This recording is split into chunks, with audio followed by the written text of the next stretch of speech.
কারণ নয়। বর্তমান বিজ্ঞান আমাদের বলছে যে নারীদের তুলনায় পুরুষ অধিক মাত্রায় বহুগামী নারীদের তুলনায়। আজ বিজ্ঞান আমাদের বলছে যে ঋতুস্রাবের সময় নারীদের কিছুটা মানসিক পরিবর্তন দেখা দেয়, তাই কোনো নারীর পক্ষে একাধিক স্ত্রীর ভূমিকা পালন করা সম্ভব নয়। তবে কোনো পুরুষের এই পরিবর্তন ঘটে না, তাই তার পক্ষে একাধিক স্বামীর ভূমিকা পালন করা সম্ভব। আজ বিজ্ঞান আমাদের বলে দিচ্ছে যে যদি কোনো পুরুষের একাধিক যৌনসঙ্গী থাকে এবং সবাই বিশ্বস্ত হয় তাহলে কোনো সমস্যা নেই। তবে যদি একজন নারীর একাধিক যৌনসঙ্গী থাকে এবং সবাই বিশ্বস্ত হয় তবুও বিভিন্ন যৌন রোগ সংক্রমণের সম্ভাবনা থাকে, তাহলে সেই রোগ তখন পুরুষ সঙ্গীরও হবে। তাহলে মেডিকেলি এটা গ্রহণযোগ্য নয় যে কোনো নারীর একাধিক যৌনসঙ্গী থাকবে, কিন্তু মেডিকেলি এবং সায়েন্টিফিক্যালি এটা গ্রহণযোগ্য যে একজন পুরুষের একাধিক সঙ্গিনী থাকতে পারে। আপনার দ্বিতীয় প্রশ্নে আসি, কিভাবে আমি প্রমাণ করতে পারি যে যীশু খ্রিস্টকে ক্রুশবিদ্ধ করা হয়নি তারপর শান্তি প্রতিষ্ঠিত হোক? কোরআনে বলা হচ্ছে সূরা নিসা অধ্যায় 4 আয়াত নম্বর 157, তারা তাকে হত্যা করেনি না, তারা তাকে শুলে চড়িয়েছিল, তারা ধাঁধায় পড়ে গিয়েছিল। তাহলে কোরআন স্পষ্ট বলছে তারা তাকে হত্যা করেনি না শুলে চড়িয়েছিল। যদি আমাকে প্রমাণ করতে হয়, আপনি কি খ্রিস্টান ভাই? হ্যাঁ। যদি আপনি পড়েন বাইবেলে উল্লেখ আছে গসপেল অফ ম্যাথিউ অধ্যায় নম্বর 12 অনুচ্ছেদ নম্বর 38, যখন লোকেরা যীশু খ্রিস্টের তার উপর শান্তি প্রতিষ্ঠিত কাছে আসে এবং বলে হে প্রভু আমাদের নিদর্শন দেখান, তখন যীশু খ্রিস্ট তার উপর শান্তি প্রতিষ্ঠিত বলেন হে অশুভ এবং জেনাকারী প্রজন্ম, একটি নিদর্শনের পর আরেকটি চাও, কোন নিদর্শনই তোমাদের দেখানো হবে না জোনা নিদর্শন ছাড়া। যেভাবে জোনা 3 দিন এবং 3 রাত মাছের পেটে ছিলেন সেভাবে মানব সন্তান 3 দিন এবং 3 রাত মাটির নিচে থাকবে। ভাই, আপনি কি জোনার গল্প জানেন? জোনা হ্যাঁ জানি। আপনি জানেন সর্বশক্তিমান ঈশ্বর জোনাকে বলছেন যে নিনেভায় যাও। জোনা ঈশ্বরের নবী হিসেবে তিনি জনগণকে বোঝালেন তারা বুঝবে না, তারা আমার কথা শুনবে না। তিনি জোপায় গেলেন, নিনেভায় যেতে ব্যর্থ হন। তিনি জাহাজে করে যাচ্ছিলেন, এরপর নৌকায় করে জোপায়। এই সময় সমুদ্রে ঝড় উঠল। বুক অব জোনা এই কথা উল্লেখ আছে, বুক অব জোনা 2 পৃষ্ঠারও কম। সে সময় কুসংস্কার ছিল যে সামুদ্রিক ঝড় কোনো ব্যক্তির কারণে হয় যে তার প্রভুকে অমান্য করে। যারা ঈশ্বরের নবী হয় তিনি স্বেচ্ছায় বলেন আমি তেমন একজন যে তার প্রভুকে অমান্য করেছে। এবং সে সময় একটা কুসংস্কার ছিল যদি লোকটিকে পানিতে নিক্ষেপ করা হয় তাহলে ঝড় থামে। তাই জন্য স্বেচ্ছায় বললেন আমি প্রভুকে অমান্য করেছি, আমাকে নৌকা থেকে ফেলে দিন। আমি আপনাকে জিজ্ঞেস করছি, জোনা কি তখন জীবিত ছিলেন না মৃত ছিলেন? জোনাকে যখন নৌকা থেকে সাগরে ফেলে দেওয়া হলো, ঝড় যখন আসলো, তখন জোনা কি জীবিত ছিলেন না মৃত? তিনি জীবিত ছিলেন। জীবিত। খুব ভালো। যখন কোনো লোককে সাগরে নিক্ষেপ করা হয় ঝড়ের সময় তার মারা যাওয়াটাই স্বাভাবিক। জোনাকে যখন সাগরে ফেলে দেওয়া হয় তখন কি জীবিত ছিলেন না মৃত? তিনি জীবিত ছিলেন। জীবিত। যদি তিনি মারা যেতেন তাহলে বিস্ময় হতো না। ঝড়ের সময় সাধারণত মানুষ মারা যায়, তিনি বেঁচে যান, এটা ছিল বিস্ময়কর। একটা মাছ এসে তাকে গিলে ফেললো, মাছ তাকে গিলে ফেললো। যখন মাছ জোনাকে গিলে ফেললো তখন কি তিনি জীবিত না মৃত? জীবিত। জীবিত। 3 দিন এবং 3 রাত মাছটি তাকে পেটে নিয়ে সাগরে ঘুরলো। মাছের পেটে বসে 3 দিন এবং 3 রাত জন সর্বশক্তিমান ঈশ্বরের প্রশংসা করলেন। যখন তিনি মাছের পেটে ছিলেন তখন কি মৃত ছিলেন না জীবিত ছিলেন? জীবিত। জীবিত। জীবিত জীবিত জীবিত। মাছটি তাকে বমি করে বের করে দিল। জোনা তীরে আসলেন, তিনি কি মৃত না জীবিত ছিলেন? জীবিত। জীবিত। জীবিত। জীবিত জীবিত জীবিত জীবিত জীবিত। বিস্ময়ের বিস্ময়, বিস্ময়ের বিস্ময়, বিস্ময়ের বিস্ময়। আমি আপনাকে জিজ্ঞেস করি, বাইবেল অনুযায়ী যীশু খ্রিস্টকে তার উপর শান্তি বর্ষিত হোক যখন ক্রস থেকে নিচে নামানো হলো, তাকে কবরে রাখা হলো। যখন তাকে কবরে রাখা হলো, কবরে কি যীশু খ্রিস্ট মৃত ছিলেন না জীবিত ছিলেন? তিনি মৃত ছিলেন। মৃত। মৃত। যদি তিনি মৃত হন, নিদর্শন তিনি পূর্ণ করেন কিনা? তাকে ঈশ্বর তুলে নিয়ে যান কবরস্থানে। কবরে তিনি মৃত ছিলেন না জীবিত ছিলেন? মৃত। মৃত না জীবিত? মৃত। যদি তিনি মারা যেতেন তিনি কি ভবিষ্যৎবাণী পূরণ করতেন? যীশু খ্রিস্ট তারপর শান্তি বর্ষিত বললেন জোনার নিদর্শন ছাড়া আর কোন নিদর্শন তোমাদেরকে দেয়া হবে না। যেমন জোনা 3 রাত এবং 3 দিন মাছের পেটে ছিলেন, তাই মানব সন্তানকে 3 দিন এবং 3 রাত মাটির নিচে থাকতে হবে। যদি জোনা জীবিত থাকেন তাহলে ভবিষ্যৎবাণী পূরণের জন্য যীশু খ্রিস্ট তারপর শান্তি বর্ষিত হোক জীবিত না মৃত থাকা উচিত? তার জীবিত না মৃত থাকা উচিত? তার জীবিত থাকা উচিত। তার জীবিত থাকা উচিত এবং তিনি জীবিত ছিলেন। তাহলে কেন আপনি বলছেন তিনি মারা গেছেন? আপনি বলার চেষ্টা করছেন যীশু খ্রিস্ট তার উপর শান্তি বর্ষিত হোক মিথ্যে বলেছেন। যদি আপনি বলেন তিনি মারা গেছেন, তার মানে আপনি বলছেন যীশু খ্রিস্ট তারপর শান্তি প্রসিদ্ধ মিথ্যাবাদী ছিলেন না। তার মানে যীশু জীবিত ছিলেন। চার্চ আপনাদেরকে যা বলছে সেটা ভুল। আপনি কি চার্চ না যীশু খ্রিস্টকে তারপর শান্তি প্রসিদ্ধকে বিশ্বাস করবেন? বাইবেল বলছে যিশু মারা গেছেন। কোথায় বলেছে? আমাকে রেফারেন্স দেন। আমি না না এই ব্যাপারে আমি জানি না। কিন্তু আপনি জোনার নিদর্শন সম্পর্কে জানেন, হ্যাঁ কি না? হ্যাঁ, মাছের পেটে জোনা মৃত ছিলেন না জীবিত ছিলেন? জীবিত ছিলেন। তাহলে যীশু খ্রিস্টের কি পৃথিবীতে জীবিত না মৃত থাকা উচিত? সমকামিতা হচ্ছে নিষিদ্ধ ইসলামে এবং কোরআনে, কারণ সর্বশক্তিমান ঈশ্বর মানুষ সৃষ্টি করেছেন। আল্লাহ কোরআনে বলেছেন, সূরা রুম অধ্যায় নম্বর 30 আয়াত নম্বর 21, তিনি ভালোবাসা সৃষ্টি করেছেন স্বামী এবং স্ত্রীর অন্তরে। সর্বশক্তিমান ঈশ্বর মানুষকে এমন ভাবে তৈরি করেছেন যে তারা বিপরীত লিঙ্গকে ভালোবাসবে। সাধারণত প্রাকৃতিকভাবে কোনো পুরুষই অন্য পুরুষকে সেভাবে ভালোবাসে না। আমি ভালোবাসা নিয়ে কথা বলছি, যা স্বামী স্ত্রীর মধ্যে প্রয়োজন। সে ভালোবাসা নিয়ে বলছি না যা আছে ভাই আর ভাইয়ের মধ্যে, বোন আর বোনের মধ্যে। এ ব্যাপারে প্রাথমিক একটা গবেষণা হয়, যাতে বলা হয় যে সমকামিতা হচ্ছে বংশগত। প্রশ্নোত্তরের সময় কেউ কেউ আমাকে জিজ্ঞেস করেন, আপনার মতো যেমন, যদি সমকামিতা বংশগত হয় তাহলে মানুষকে কেন দোষ দেওয়া হবে? এটা তার পিতামাতা থেকে এসেছে, তাহলে তাকে দোষ দেওয়া হবে কেন? আপনার মতো বললে, যদি কেউ কাউকে ভালোবাসে তাহলে পুরুষকে দোষ দেওয়া হবে কেন? আমি বলছি এটা হচ্ছে গবেষণা, এটা হচ্ছে একটা ধারণা, সত্য ঘটনা নয়। এবং পরে আমরা জানতে পারলাম যে এই ধারণাটা ছিল সম্পূর্ণ ভুল, এবং যিনি এই ধারণার প্রবক্তা ছিলেন তিনি নিজেও ছিলেন সমকামী। তাহলে সমকামিতা বংশগত নয়, এটা গড়ে ওঠে। বর্তমান বিজ্ঞান আমাদের বলে কিভাবে সমকামীরা গড়ে ওঠে। কারণ সর্বশক্তিমান ঈশ্বর যার অনুমতি দিয়েছেন, মানুষের জন্য যার অনুমতি আছে, আপনি বিয়ে করেন, নিকাহ করেন, আপনি পারেন স্ত্রী সহবাস করতে। এবং ইসলাম বলছে যখন স্ত্রী সহবাস করো, স্ত্রীর সঙ্গে সহবাস করো, সেটা আল্লাহর ইবাদত। কারণ আপনি হারাম ঠেকাচ্ছেন, আপনি যাচ্ছেন না দাম্পত্য বন্ধনের বাইরে আপনার আকাঙ্ক্ষা মেটাতে। সেটাই তো ইসলাম। আজ বিজ্ঞান আমাদের বলছে, আজ গবেষণা আমাদের বলছে যে সেসব লোক যাদের দাম্পত্য সম্পর্কের বাইরেও অনেক জীবন সঙ্গী রয়েছে, তাদের সঙ্গে তুলনায় যাদের কেবলমাত্র আছে স্বামী এবং স্ত্রীর মধ্যে সম্পর্ক, তারা উপভোগ করে যৌন মিলন অন্যদের তুলনায় অনেক বেশি ভালো। এবং আজকাল যা ঘটছে, যখন আপনি এসব নিয়ে ক্লান্ত হয়ে পড়েন, আপনি পাশ্চাত্য দেশে যান, সেখানে রক্ষিত রয়েছে 5, 10, 20, কোনো সমস্যা নেই। আপনি শুরু করেন এরপর অস্বাভাবিক কাজ করতে। আর যখনই আপনি অস্বাভাবিক কাজ শুরু করেন, আপনি স্রষ্টার আইন অনুসরণ করছেন না, এবং আপনি ভুল পথে আপনার কামনা চরিতার্থ করার চেষ্টা করেন। যখন আপনি ভুল পথে চলতে থাকেন, তখন আপনি যেতে থাকেন বাইরের দিকে অস্বাভাবিকতায়, এবং এভাবেই এক ব্যক্তি সমকামী হয়ে যায়। এটা বংশগত নয়, কারণ আপনি সীমার বাইরে চলে যান, যে সীমা দিয়েছেন সর্বশক্তিমান ঈশ্বর আপনাকে। আপনি অন্য জিনিস চেষ্টা করেন, আপনি অস্বাভাবিক জিনিস চেষ্টা করেন, এবং শেষ পর্যন্ত আপনি উপনীত হন এমন পর্যায়ে যা আপনি আর কখনো বিপরীত লিঙ্গের সঙ্গে মিলন উপভোগ করেন না, তাই আপনি সমলিঙ্গের সঙ্গে যৌনাচার করেন। তাহলে বলে এখানে তারা সর্বশক্তিমান ঈশ্বরের আইন ভঙ্গ করে এবং তারা অস্বাভাবিক কাজ করে, আর এভাবেই তারা মানসিকভাবে পরিণত হয় সমকামীতে। তাহলে স্বাভাবিকভাবে সর্বশক্তিমান ঈশ্বরের আইন ভঙ্গ করা সম্পূর্ণ ভুল, এবং এভাবেই একজন মানুষ হয়ে পড়ে সমকামী। তাই তাদেরকে বিশ্বাস করতে হবে যে ইসলাম সমকামিতা নিষেধ করে, এমনকি খ্রিস্ট ধর্ম সমকামিতা নিষেধ করে। বেশিরভাগ ধর্মই সমকামিতার বিরুদ্ধে। এখন পাশ্চাত্যের দেশেও বলা হচ্ছে গণতন্ত্রের কারণে বেশিরভাগ লোক যা বলে তাই জয়ী হয়ে যায়, সংখ্যাগরিষ্ঠতা জয় হয়।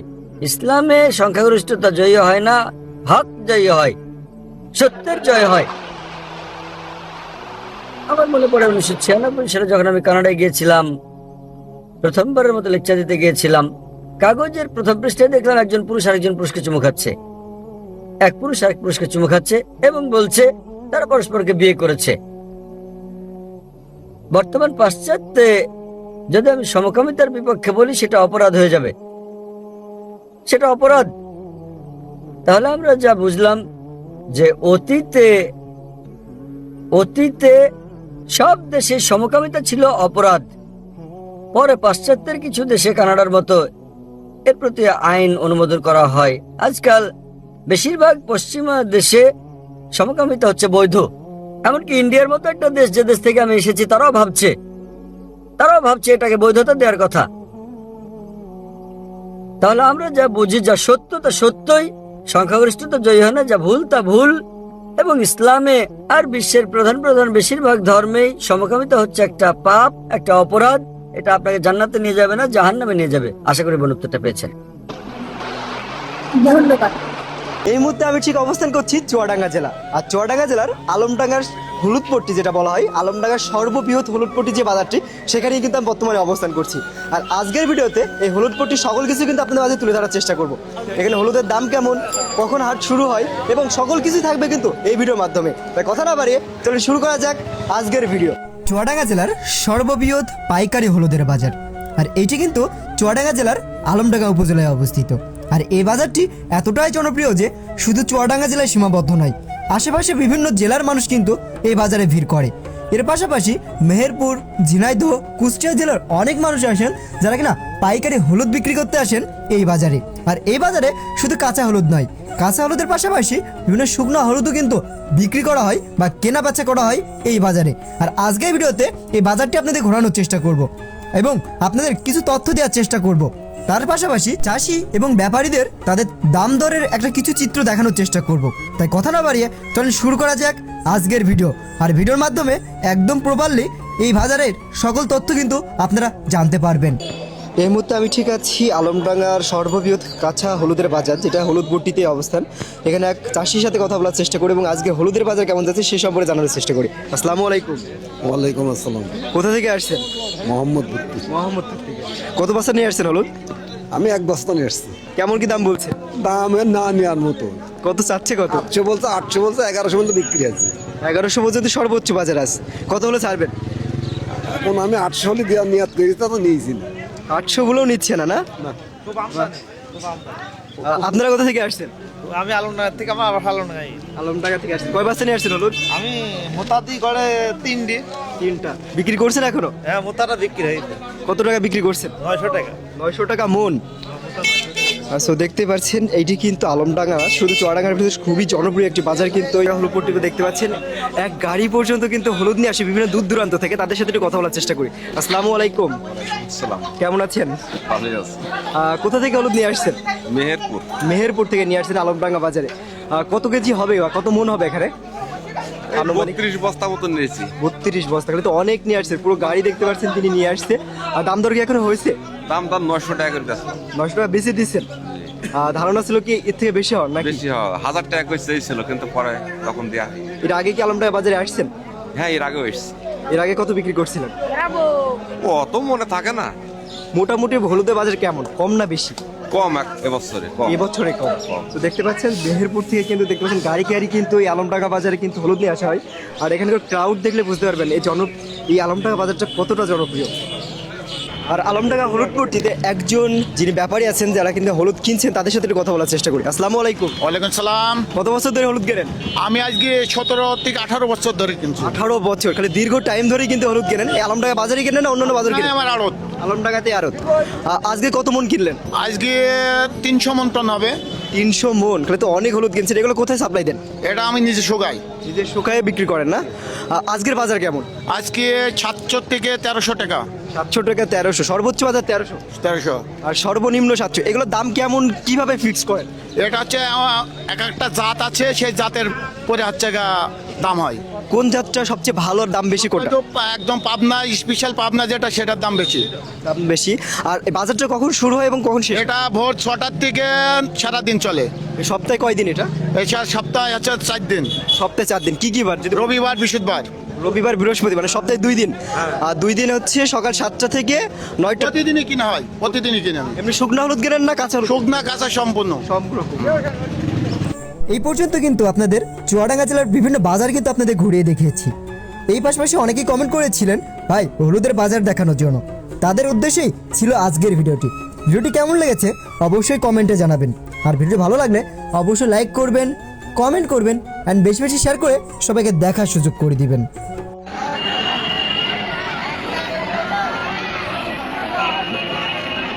আজ 1 জানুয়ারি 2026 আর এই জানুয়ারি প্রথম মাসেই বই উৎসব সারা বাংলাদেশ ব্যাপী এই বই উৎসব হচ্ছে। আমি আছি এখন বর্তমান হাসাদা জীবনের উপজেলা হাসাদা বহুমুখী মাধ্যমিক বিদ্যালয়। এখানে সব শিক্ষার্থীরা উপস্থিত আছেন বা আজকে শিক্ষকরা উপস্থিত থেকেও এখানে বই বিতরণ করা হয়েছে।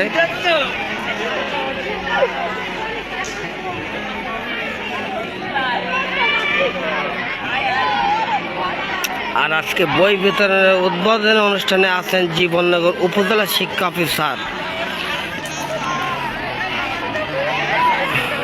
জব্বার আলী।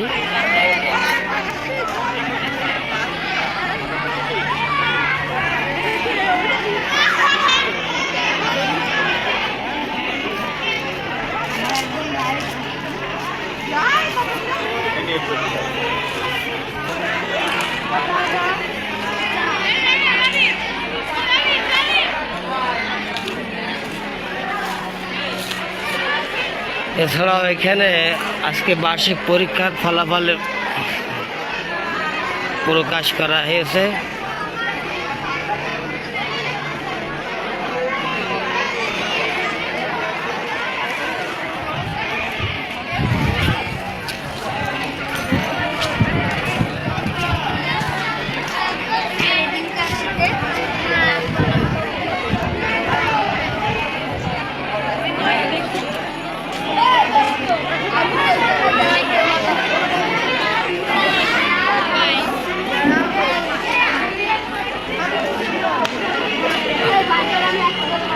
কি তো তোমার নাম কি?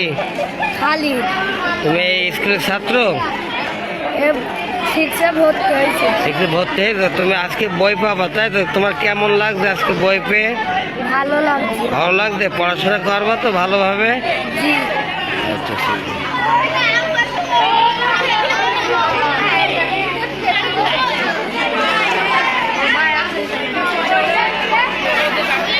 এটা কি এখানে কি বই বিতরণের কেন্দ্র? এটা জি, ক্লাস 6 এর বই বিতরণ চলে। ক্লাস 6 এ বই বিতরণ করা হচ্ছে আজকে। ক্লাস 6 এর বই বিতরণ।